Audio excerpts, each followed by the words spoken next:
inspire, empower, grab your girls and soar a little higher.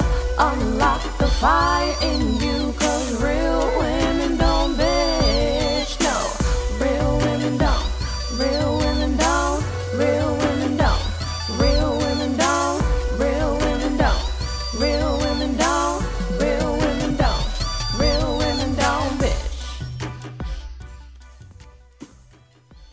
Hey, thank you for joining me on the Real Women Don't Bitch podcast. This is your proud host, August Crenshaw, aka Mrs. Raw, Real, and Relentless. I am the #1 advanced mental conditioning specialist for entrepreneurs because building mental muscle is necessary in order to implement successful business strategies.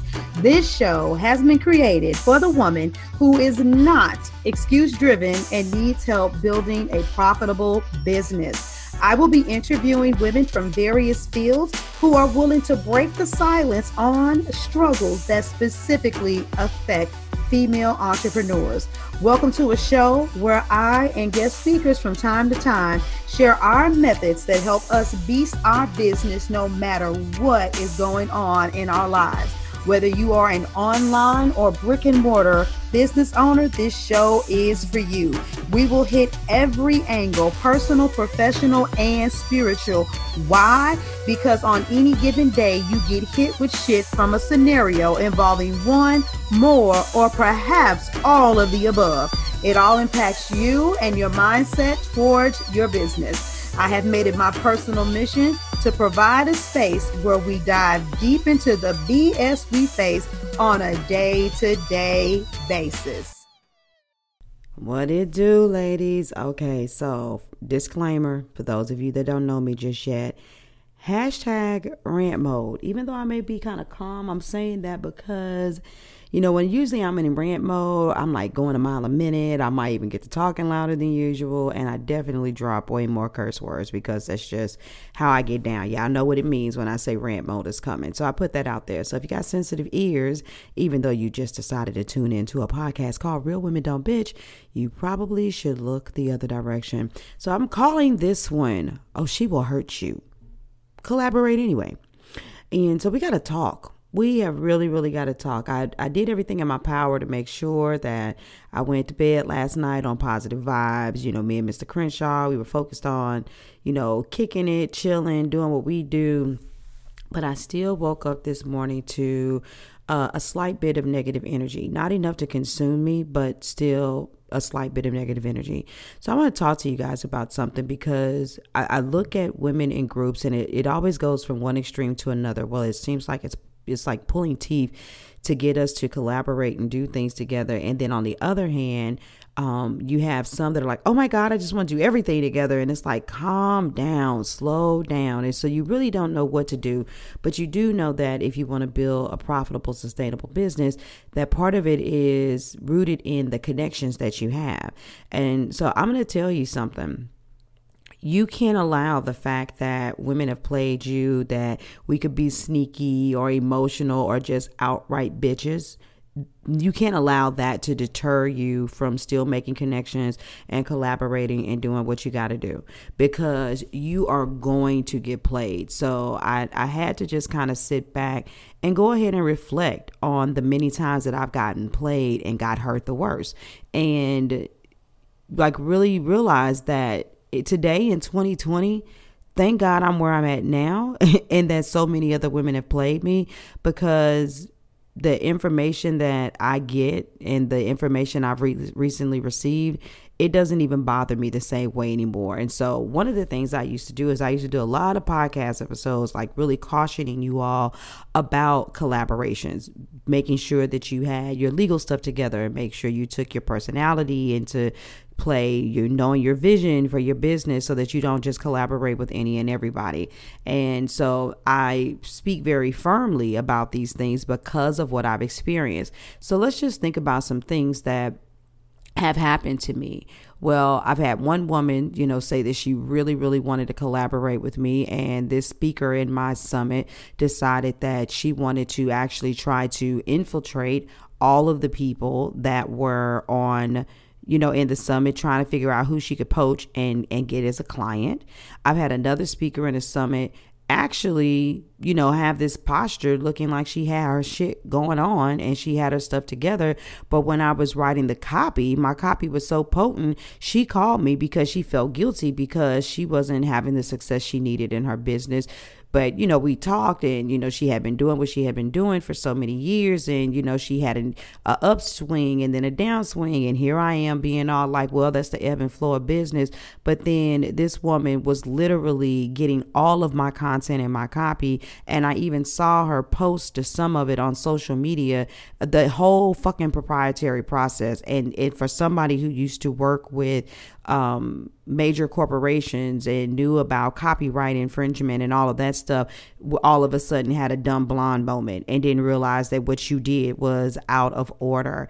I've had another sister that, if you didn't know no better, you would have swore to God I literally paid her thousands of dollars to, be my social media strategist, my PR woman. Oh my God. Every time you turn around, my name coming out of her mouth, August. Every time you turn around, live video, everywhere I go, post, comment. Just like, I won't be down. I want to be, connected to you and you the best. And oh my God, she's so magnificent. This is how she changed my life too. When I did have a season in my life where I was going rant more often than more often than regular, she went, oh, you angry black woman syndrome on me, and unfriended me, unfollowed all of my pages and all kind of stuff like that. Had a client who had the audacity to always be late, who I had the patience to keep on saying, okay, you got to learn how to be a better manager of your money. But this is the same person who in the background would be like, I ain't messing with nobody that you ain't messing with. I'll get you the truth. You didn't change my life, so on and so forth. And when she had a petty situation the last time, she was supposed to pay me, and I called her out on that. Indirectly, that's a whole nother story why I was indirect, but it was a group situation and it had to be addressed because she wasn't the only person that was having money issues. So I just talked about the importance of women, honoring their contract and all of that stuff. Then all of a sudden she just disappeared off the face of the earth. No more comments, no questions, no nothing, but was the main person screaming, August, when you do this, I want to be there. I want to be at your live event. I just want to be I can't wait to meet you in person. So you can't really trip off of people making you feel like you the shit because they're tooting your horn and swearing up and down that they're your loyal fans in your tribe. The ones that aren't going to play you, the ones that nobody can really see exactly what they're doing. I have literally 2 women who are in my inner circle that know the things that have made me cry. They know intimate information about me and my spouse, where I've been at in different developmental stages with my children, the bare bones ideas I have, the super duper major vast ideas that I have that I've expounded on. They know my ultimate vision, and they're my go-to people when I'm like, okay, I need a system of checks and balances. Tell me where I'm messing up, where I'm okay. They got my back, but they not overrated with it. And so I had another woman who, she basically just, for a lack of a better way, try to throw herself into that inner circle. And it's, one of those things, at the end of the day, you're still only in as far as I let you. So I just kind of let people do what they do, but they swear up and down they got you and they'll have your back. And recently, once again, I had somebody play me. They were supposed to be doing something for me this spring. We had discussed the dates. We said exactly what it would be. I told them, I told them this in the summer of 2019, what the dates were, what we were going to do, talked about, the plans, what we were going to release together, all of this. I'm on it. I got it. And they're like, yeah, once again, just all up in my face. You the best. You real, you changed my life. You done all of these things. And they did some stuff that was a little off. At the top of this year, they really messed up a really, unfortunate situation. And when I went to them and I said, hey, you realize you did this, but when I say they messed up, I don't mean they made a mistake. I mean, in a very tacky way, they handled a professional situation like, oh, well, it's whatever. And so I had to have a candid conversation with them about it. And that did make me kind of look at them different. But, hey, we all live and we learn. And so that was an inconsistency and a major one. It's like you really flopped. It's like getting somebody a job and they get fired in 3 days because they don't do what they're supposed to do. Like it was a major mess up. And I put my word on this person and said that, they were good for what they were going to do. Well, here we come, and the spring is around the corner, right? And they're like, oh yeah, maybe that one thing we gonna do. I got this little situation, and it's whatever, a kid's birthday, anniversary with a spouse, some special event. And they're like, oh, I don't even know. And now such and such talking about we going to do this and do that. So I may not be able to be there. And I'm sitting there like, really? But that was something that you already knew was a conflict with your schedule, but you already were like, okay, well, I could celebrate during this time, or I could do this way. So I guess you forgot that you let me know all of that shit. But now that's the excuse for you not doing it. But what it is that you've got residue and you've got feelings because of some stuff that happened with the last event leading all the way up into here. And so my thing is, now let's switch gears. When that person kind of came to me, they're like, okay, well, I'm not sure yet. I'm not sure. You know what I'm saying? Let me just talk and figure it out, but I might have to miss it. What the fuck you think this is? I'm not finna wait and see if you gonna miss shit.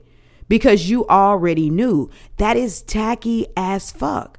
And so this time around, instead of, and I'm already prepared, right, for this person to be like, oh my God, I can't believe that August just dismissed me, or she won't let me do this. So what are they going to 9 times out of 10 do? Disappear, not come around as much. But guess what? I had to really understand and learn, you guys, it has nothing to do with me. It has something to do that when you have a lack of standards and you do ignorant ass shit and it comes back to haunt you, you got to deal with your own pride, your own ego, your own embarrassment, or whatever that is. And so you're going to be working with people that have polished websites, that have great social media presence, that have really pretty ass pictures, that articulate very well, that maybe have years of experience doing something. And you guys are going to be looking at some of these women and you're going to be so enamored by their presence. But just understand that we are all still getting to know each other. Social media makes sometimes, they have us tripping and we don't realize that we don't know folks. We only know what they present to us. And that's one of the reasons why, some people could think that the way that I present myself on my videos or my podcast, that it's unprofessional, but I'm letting you see me. The good, bad, and the ugly. So people know that I'm decisive, and they know that if you play over me or you fuck me over, I'll cut your ass off. People know that I'm very generous and compassionate. If you need something, I got you. But I'm both. I don't play. You all know that overall I'm very positive. I stay excited and happy. But if I got some shit that's bothering me, ain't nobody finna sit here and like, oh my God, love and light all fucking day. Nothing's bothering me. I ain't finna do that shit because that shit is fake. And I'm a human fucking being, and I'm dealing with human beings, and human beings do fucked up shit. I do fucked up shit. But the one thing that I do is if it's brought to my attention, and sometimes it's the divine that brings it to my attention, I warm it up. I apologize and I fix the behavior. What I don't do is I don't keep doing the shit over and over again. So this last woman that showed her inconsistent ass, you already did it twice. First time, shame on you. Next time, shame on me. It'll never be a shame on 3. Never, ever be a shame on 3. So ladies, people are going to make you feel weird. They're going to ride your dick. They're going to make you think like you're the shit. Then they're going to play you. They're going to talk about you. They're going to ghost you. They're going to act funny sometimes. They're going to be nice sometimes. They're going to do whatever the hell it is that they're going to do. But you just keep beasting. You just keep building your business. Real women don't bitch. We get shit done. And you pay attention to everything that happens so you can say, how do I tighten up my processes? How do I raise my standards? Where do I offer more flexibility? You just start looking at yourself personally and how you change so that you can make sure that you are very comfortable, very, very comfortable and sure of where you are. And so this is why when you get higher, it gets thinner and there are fewer people, but the quality of those relationships are so potent that it's amazing. See, when you're in the bottom and everybody like, we going to the top together, to a degree, you riding off of that energy with one another and you want to go to the top together, but everybody don't really have the muscle or the balls and the heart and the commitment and the dedication to really get there. So people can say a lot of shit about who they are, what they doing and what what their tribe is doing, but it's only a small few that actually walk that shit all the way out. Everybody has a breaking point, and the vast majority of people surrender to that breaking point. There are only very few of us at every breaking point that comes, we actually have to go through a recycling of events and say, ha ha ha, you didn't get me, try something better. So you're gonna get played, sis, but you just keep on collaborating. Tighten up your processes, change your standards, because you need relationships in order to get where you're going. You're one relationship, one opportunity through another woman to getting where you need to go. And you can't do this on your own, but we can't operate in the spirit of fear. My thing is recognize this: anytime and every time someone plays you, they play themselves. And it's literally just that simple. So you guys, I guess maybe I didn't rant as much as I thought I was. I got a little cussy, towards the end or whatever. But I guess maybe because it didn't bother me as much as I thought it did. But this is a great podcast episode topic. We talk about the mental, emotional, spiritual, and the practical, tactical things with business. We talk about it all. And this type of conversation is the kind of thing that can make or break some people. Oh my God, this is why I don't do this. And women are so hard to work with. Yada, yada, yada. Nah, we're not going to do that. We're just going to take everything and we're going to keep it pushing. So in the meantime and in between time, you guys know where to find me. Just go to augustcrenshaw.com. There's so many goodies out there. So many goodies. Get prepared too, because the Business Mastery Summit is coming. We got about 2 weeks and we're going to start promoting, and I better see you there. Because it's lit. All right. So I'll talk to y'all later. Deuces. Thank you for joining me today. Remember to cultivate a mindset that is biased towards taking action. No bitching, whining, or complaining. Here, our mantra is, real women don't bitch, we get shit done. See you next week as I continue to bring you what you need to keep your head in the game and beast your business. Don't forget to hit subscribe and leave us a 5-star review. Would you like a specific topic covered? Have a question you would like answered live? Then head on over to realwomendon'tbitchpodcast.com. Subscribe to my email list, hit me up, and I got you. Interested in being a guest speaker? You walk the walk? Then you can sign up on the website too. This is your #1 advanced mental conditioning specialist for entrepreneurs, Mrs. Raw, Real, and Relentless. Signing out. Deuces. Inspire, empower, grab your girls and soar a little higher. Unlock the fire in